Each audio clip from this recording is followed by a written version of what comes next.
breaking down all the plays and getting you in the action. We've got you covered all season long. Welcome to the BCSN Nation Podcast, powered by Marco's Pizza.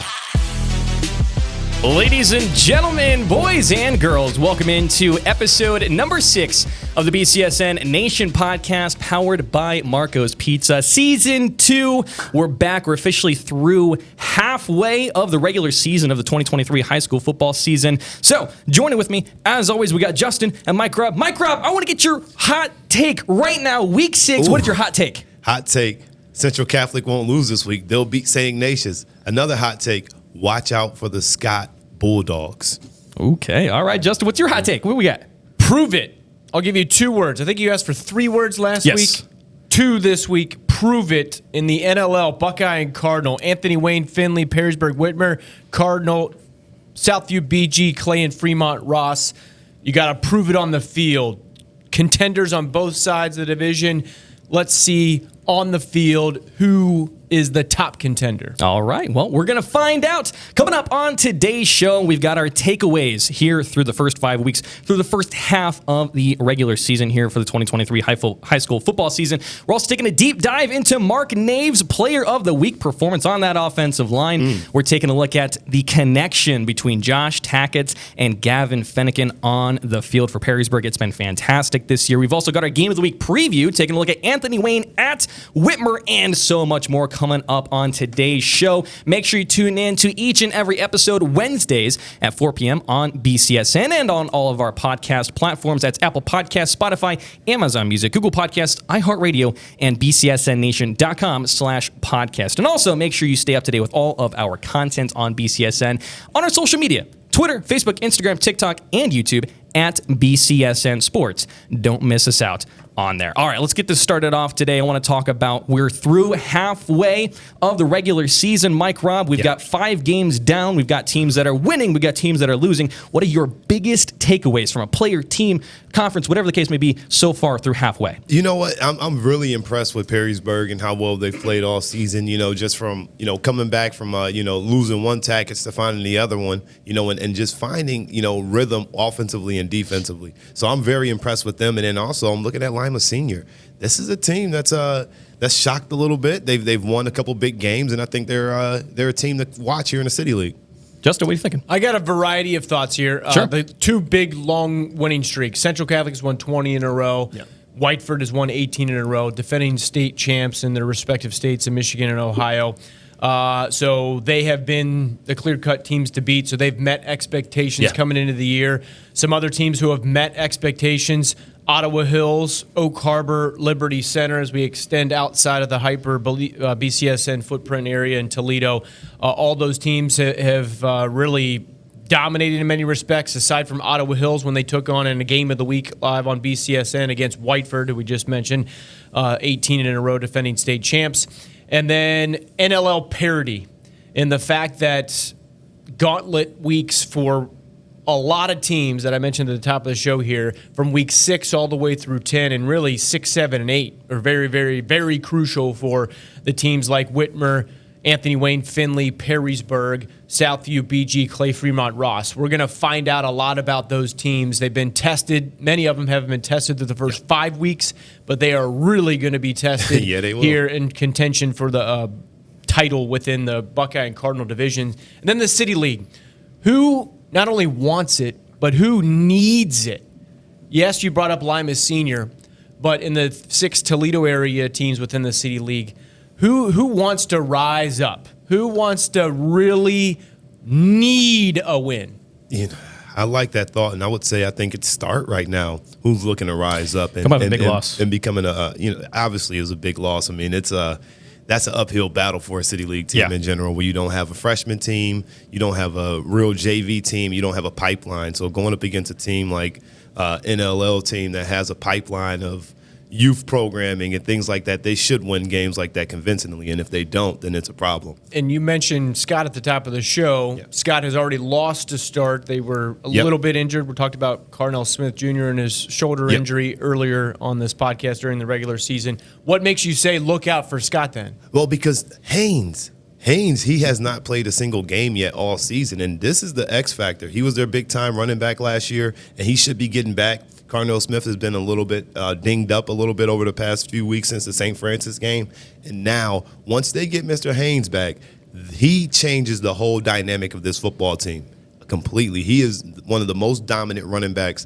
I've seen in this area in a while. He'll return kicks, he'll catch passes, and on defense, he'll knock the snot out of you. So this is a player, once they get him back, he injects life into this team. But them losing City League games early, that hurt not having him. But I think in the stretch, getting him back is going to be key. Yeah, I was at the game against Columbus East at Scott earlier this year, and Amon was on the sidelines, and I was talking to him because he was out with his injury, in street clothes with a jersey on.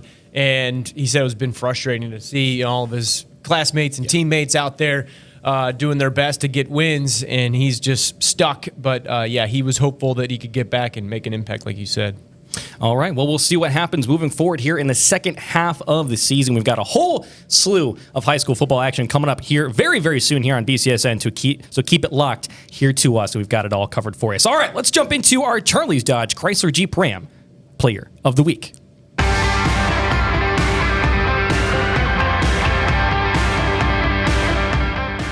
All right, welcome into our Charlie's Dodge Chrysler Jeep Ram Player of the Week here on the BCSN Nation Podcast, powered by Marco's Pizza. This week, we're heading over to Central Catholic for the offensive lineman, Marc Nave, who won this week's votes on our Twitter at BCSN Sports, which runs from Friday at 11 o'clock to Monday at noon. Mike, Rob, you've talked a whole lot about the offensive line for Central Catholic. Yep. Obviously, Marc Nave being a part of that squad. What did you see this week? What have you seen in general out of him this year for the future Buckeye? I think that Marc is just a really well-rounded football player. He's a leader. He's extremely humble. And the fact that he's already committed, he's able to relax and just play football. And I think that makes a big difference versus, Marc coming out here still trying to figure out, going on visits, what school he wants to go to. He can be clear-minded and focus on football. And the fact that they also have about 6 or 7 other offensive linemen with the same size and body type as him, he can feel comfortable at anybody in the game. And so I think it's just the continuity of that offensive line group. And with Marc, what he brings is the leadership, but also the experience. And he has his friends around him that's done the same. Yeah, and the fact that he has to play to the level of the guy that's right next to him on the left and right next to him on the right, and 2 spots down on the left and 2 spots down on the right, because the caliber of the offensive line at Central Catholic is dynamic, and they are body movers. Yes, they will move absolutely. the pile. They will protect the passer. And the fact that Coach Dempsey said that he's a 3-year starter. Keep in mind, this is not the first time that Central Catholic has had a solid offensive line or Division I prospects, going back to James Hudson in more recent years. But Marc Nave has been a 3-year starter, sophomore, junior, and now senior year. So that's kudos to him for, at a young age, showing that he has what it takes to be a varsity-level starter. And he has just delivered time and time again, and he's a part of a big reason as to why Central has won 20 in a row. Oh, absolutely. And you see the run game that Central Catholic's able to put on, and obviously the offensive line being that first line of defense, basically, right? Pushing the line, able to give them the opportunity to run the ball. How important has that been for the run game for Central Catholic this year? Well, with those 2 dynamic running backs with Marquand Braswell and Tyler Morgan, that's another element there. You always talk about the dynamics between a quarterback and a wide receiver and the chemistry, knowing where they're going to be, when they're going to break off their route, or relying upon them to make the grab. Well, how about an offensive line wanting to block for 2 dynamic running backs, because the running backs got the offensive line back and the offensive line has the running backs back. Absolutely, and I think you're 100% right on that. As a former running back coach, the offensive line is everything. So you got to – everybody talks about the quarterbacks, of course, feeding the offensive linemen and doing nice things. No, it's the running backs that has to do this as well, because they have to step up. They have to help out in pass protection. So they all have to work in a little bit of continuity. And with them having these 2 dynamic backs like Justin just mentioned, this is really, really beneficial for them because, again, Central Catholic can go 8 or 9 deep on the O-line. Not many people can go 6 deep. That's fantastic, man. Well, we're going to see more from Marc Nave this week when St. Ignatius is at Central Catholic. So make sure to tune in on the BCSN Now app, 7 o'clock on Friday night for that game. If you want to vote for next week's Player of the Week poll, make sure to tune into our Twitter at BCSN Sports Friday night at 11 o'clock. And that poll will run through Monday at noon. Make sure to get your voice heard this upcoming week. All right, talking about the connection, like you mentioned there for a second, the quarterback to QB connection. Let's shift positions here and let's talk about the quarterback and receiver. We're talking about Josh Takats and Gavin Fenneken for the Perrysburg Yellow Jackets. This year, this connection has been fantastic. And on screen, you're going to be seeing some highlights from Gavin Fenneken catching some touchdowns last week in their win over Clay. And I just want to talk about this real quick because I was doing a little bit of research, and according to my numbers that I picked up on here, Gavin Fenneken has just, gone out there and made play after play after play. It looks like 3 touchdowns against St. Francis. He got a TD against Fremont Ross, a TD against Southview, 3 last week at Clay.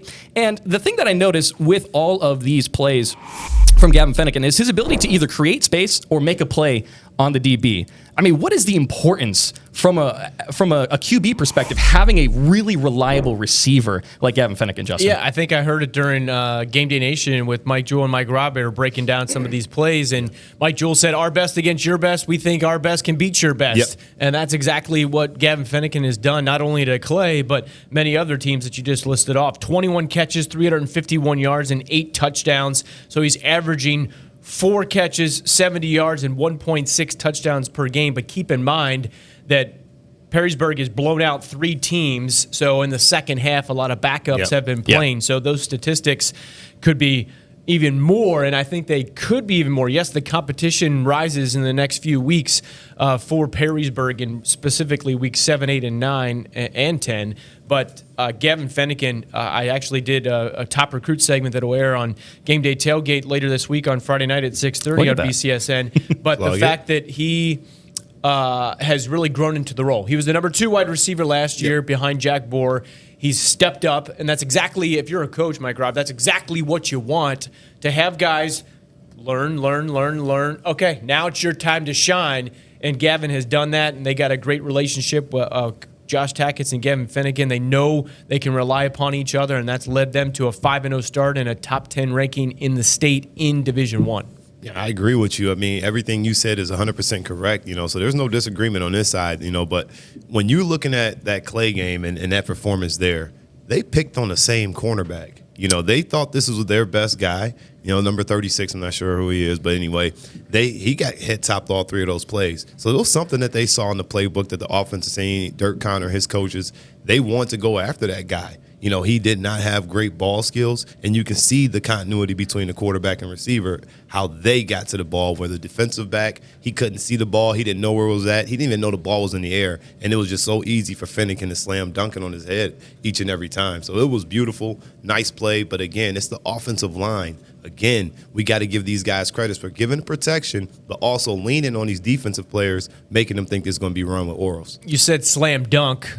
Well done, because he also plays basketball for the Yellow Jackets, and Coach Dirk Connor was telling me that the benefits, we preach multi-sports, or at least I preach multi-sports across all the platforms here at BCSN. Play multiple sports as long as you can.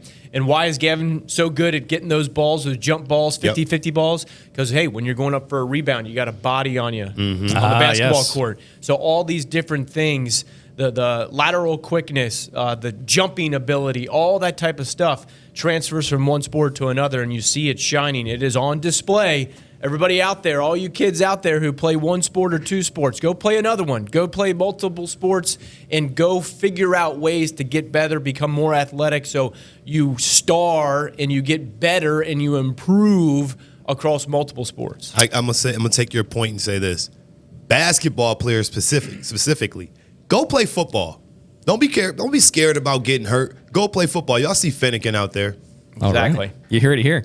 All right. Well, I'll tell you what. It has been fantastic to see that connection on the field. And we've still got 5 more games in the regular season to see that between Josh Takats and Gavin Fenneken. So keep it locked here to BCSN to see all of those highlights throughout the remainder of the regular season. All right. Let's jump to our next segment here. We're talking our clip of the week.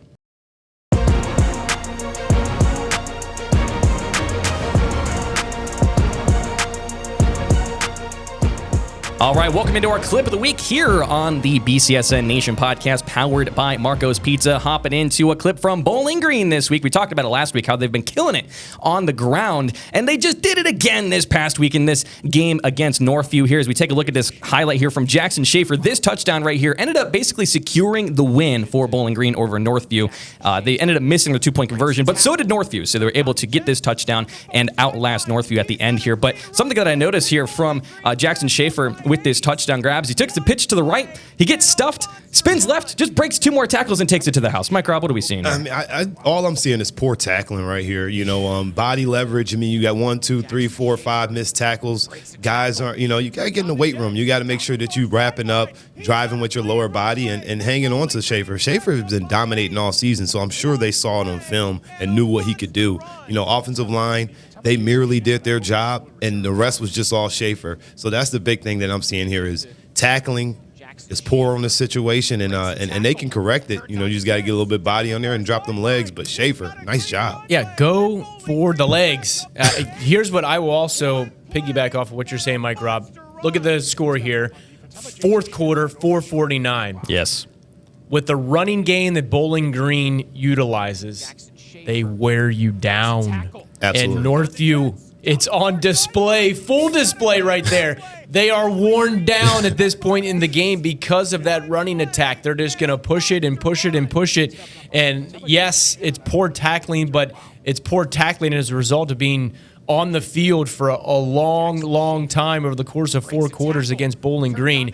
But Schaefer, I mean, he's been fantastic, and he's not the only running back who's getting it done for the Bobcats. No. They had 546 yards rushing, not in this game, but in a previous game. Yes. So they got 2-3 guys who are reliable. They can go out and get consistent yards. I believe Schaefer had a $180 and 3 touchdowns in this game. They've been fantastic all season long, and they have been the surprise team. The first half of their schedule, admittedly, is easier than the back half of their schedule. So I'm still in prove it mode for me for Bowling Green, as I mentioned at the top of the show. So they'll get their chance in the coming weeks. We actually utilized our flex ability with our schedule making here at BCSN. Week 7, Bowling Green at Southview. Now the new game of the week. It is a title contender in matchup in the division, Cardinal division within the NLL. So we will get to know the Bobcats of Bowling Green a little bit more. But yeah, fantastic running game for Coach Josh Wade and the Bobcats so far. They're off to a 4-1 start. Absolutely, yeah, and that's, you jumped the gun on me because I was actually going to mention that coming up their next 3 games, they got Clay, Southview, and Woodward. So very interested to see what Bowling Green does moving forward in the rest of the season here. All right, well, real quick. We have football games every week, obviously, but we've also got student sections. We've got the students that show up. They have awesome themes every single week. And this week, our Unison Health student section of the week comes to us from the same school we just talked about, Bowling Green. The Bobcats coming in. Looks like they're going to be home this week against Clay. So we're going to see you this Friday with the belt. Congratulations, Bowling Green. You guys have been awesome this year. We can't wait to bring that belt out to you. Listen, I know that all of you student sections out there are watching. You're paying attention. You're sharing your photos. You're sharing your videos. If you haven't won yet, don't get discouraged. Keep at it. Keep sharing your photos and videos at BCSN Sports and hashtag SSOTW. We see you every single week, all right? You'll get your chance. Don't get discouraged. We're going to be seeing you guys very, very soon. All right. I'm really excited about this next little bit here. We talked a little bit about it behind the scenes last week around Game Day Nation. Mike Robb is going to give us his Robinson's rankings, his top 5 teams here in Northwest Ohio and Southeast Michigan right now. Mike Robb, what do you got right now? Oh, boy. All right, you see it right here on the screen. First and foremost, we're going to go ahead and give that thing to Central Catholic. They're probably the number 2 team in the state of Ohio. Perrysburg, this is a very dominant team. Back and forth. I like what they're doing. But I still think that Findlay at 3 has a possibility of jumping them. But we'll see that week 8, right, Justin? Yes. Week 8, we'll see how that goes. Anthony Wayne has been my dark horse team. They've always a dark horse because somehow, some way, they find a way to win in big games. And I think they are the biggest team to upset anybody. And then lastly, Whiteford. the Bobcats, you cannot leave this team out. Justin mentioned it. 18-game win streak, and they're looking to go for more. You know, the way they dismantled the Bombers this past weekend, I was just in shock, and they kicked field goals. No, they were kicking did. field goals. So, Yes. you know, they're doing different things. But those are my top 5 teams, and I'm standing on it.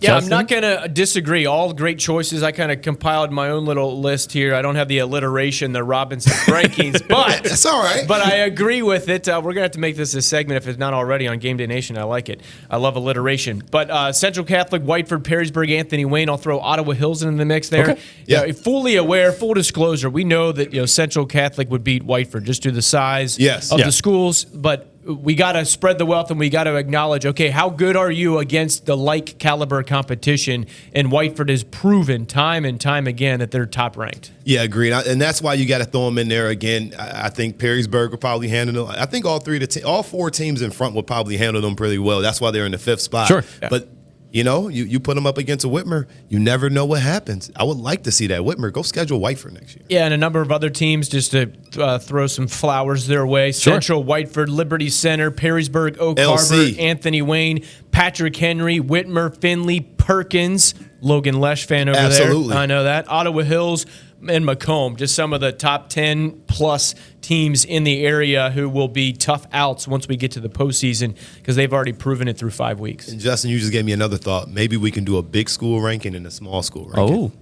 That maybe that's maybe that's the way to go. We got 3.5 hours of television to fill on a Friday night, plus 30 minutes of overtime, more highlights and interviews and analysis done. there. But 3.5 hours, fill it how we need to. Absolutely. Here we go. All right. Well, hey, I'll tell you what. I'm a fan of the Robinsons rankings. Let's jump into our next segment here. It's our Game of the Week preview.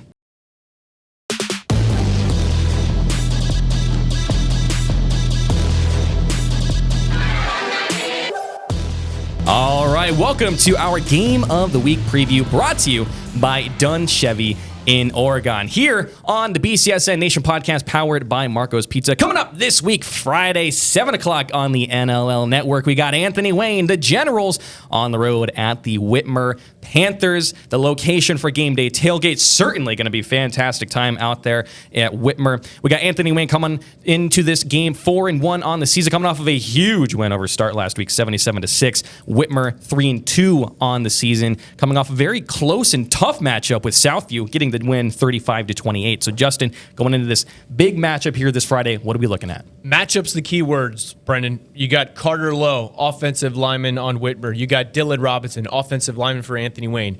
Brady Ford, quarterback for Whitmer. Grant Kinney, quarterback for Anthony Wayne. You got Logan Frank, wide receiver for Whitmer. You got Wynn Sharp, wide receiver for Anthony Wayne. You got Elijah Sabaj, one of the top returners. He had a 95-yard kick return against Southview last week. So you got those star players in a variety of positions on offense and or defense. And no, they're not going head-to-head, but they're going to have to find a way to make an impact in a game of the week. This is, in my estimation, one of the top games of the season thus far as prove it, like I mentioned at the top of the show. How can Whitmer rise up and play better than they have thus far? They're going to need their best effort all season long. These two teams played each other last year when they were not in the same league. And remember, Mike Robb, that game, Grant Kinney did not play. He was injured in that game.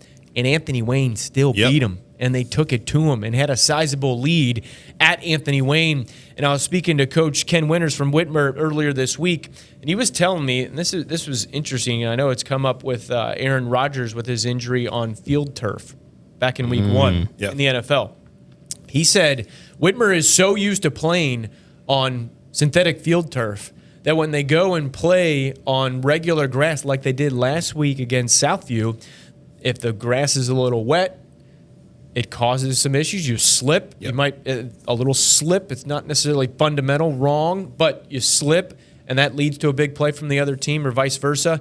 Same thing he said happened at Anthony Wayne last year. He says it is an adjustment. So not necessarily an excuse. He wasn't making an excuse, but he was simply saying that it's a little different. It maybe neutralizes the speed game a little bit, but regardless, this will be a fantastic matchup. And you mentioned the point about grass. One thing that I love about grass is that, the synthetic turf, guys get hurt a lot. They get injured a lot. So a lot of the training when I work with athletes, we work on grass, wet grass, cold grass, snowy grass, because it's important to do that because you don't know what the elements will be. You don't know where you're going to play at. Hey, when I was a kid, we played in the middle of the street on concrete. There's no excuses, and I feel like that's a baked-in excuse, in my opinion. You cannot say just because you're playing on grass that this is a problem, or I'm playing away stadium and the fans are too loud. I had to take my Bowser team down to Massillon, and we get the snot kicked out of us because, for one, it was everything around it. It was the fans, it was playing in a new place, and it was the fireworks every single time they scored. So, the theatrics will be there, but as far as playing surface,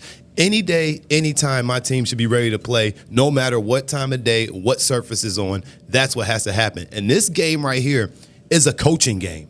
This is a coaching game because everybody has the stars on both sides of the field. Justin mentioned all of them, and a few more. I'll add in Brandon Waddell, another big-time young sophomore for them, for Whitmer.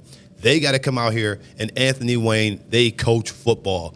Whitmer's going to have to step up to that plate, and they're going to have to out-coach Brungard because the playing field is even. Yeah, I want to see the defenses from both these teams. In my estimation, Whitmer's defense has been better than Whitmer's offense so far. Yeah.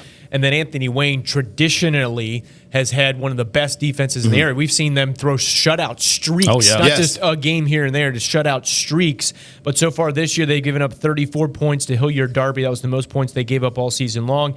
Then 19 points, 6 points, 14 points, and 6 points. So, yes, against lesser competition. We mentioned earlier this week, or earlier in the podcast here, that Bowling Green, the first half of their schedule, easier than the second half. Same thing for Anthony Wayne. So they've beat who they're supposed to beat, and they've done it defensively, minimizing less than 2 touchdowns for the most part. But okay, here's a test right now. So I think that Anthony Wayne defense could be a difference maker tonight, or on Friday. It's going to, and my thought is, if they're going to win this game, it's going to come on the shoulders of these quarterbacks. Kenny's going to have to win this game, or Brady Ford's going to have to win this game with his legs. All right. Make winning plays. Yes. Okay. Well, you guys can see that game Friday at 7 o'clock on the NLL Network. It's going to be a big one. Definitely make sure to tune in and watch that. All right. Well, we got that game. We've also got a bunch of other games coming up Friday, coming up Thursday. Justin, what else we got this week? Yeah, give me the list. Show the viewers on the screen. We got Mike Robb and Tim Clegg, Yes, always sir. on Thursday Night Football. Wait at Bowser, your old stopping grounds. We'll see how the Blue Racers, no longer the Rebels. Yes, That's go the Racers. Indians and the Blue Racers. 6 o'clock Thursday kickoff on BCSN. And then we mentioned the Anthony Wayne Whitmer game, St. Ignatius, Central Catholic. St. Ignatius is 1-4. Yeah. But I got a little stat for you. So they have played 10 games. 3 of their 10 games are against Cleveland area teams. They have to go anywhere and everywhere and face anybody to get 10 games on their schedule. Yeah. Southview Scott, Brother Rice at St. John's, Start Rogers, Lake Maumee. Maumee, just putting this in there, planting the seed right now in week 6. Okay. Maumee has a chance to go 7-3. They got a chance to go 7-3. Mark it down. All right. Northwood Okay. at Ottawa Hills, Hilltop at Cardinal Stritch. We got Bellevue, Edison, and Port Clinton Huron in BCSN Erie. Edison still undefeated. Bellevue took a gut punch against Perkins last week. That was 2 state top 10 teams.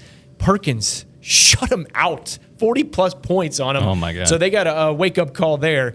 But lots of great matchups, and we'll have all those games Friday, BCSN app, and then Game Day Nation 7 to 10:30. Game Day Nation overtime 10:30 to 11, and also at 11 o'clock on 13 ABC, we got Football Friday. So everything you want out of high school football, not only on this podcast, but also on BCSN Friday nights. All right. Love it. We got like a minute left here. Mike Robb, what is one other game that we haven't discussed here? If it's a game on that list that we've got here, another game in the area, what's another game that you're looking at highlighting this week? Well, you looked at the Brother Rice and St. John's game. I think that's a big game for St. John's. I think, with the win over St. Francis in a convincing fashion, they now have some momentum. They're now having some continuity of who they are.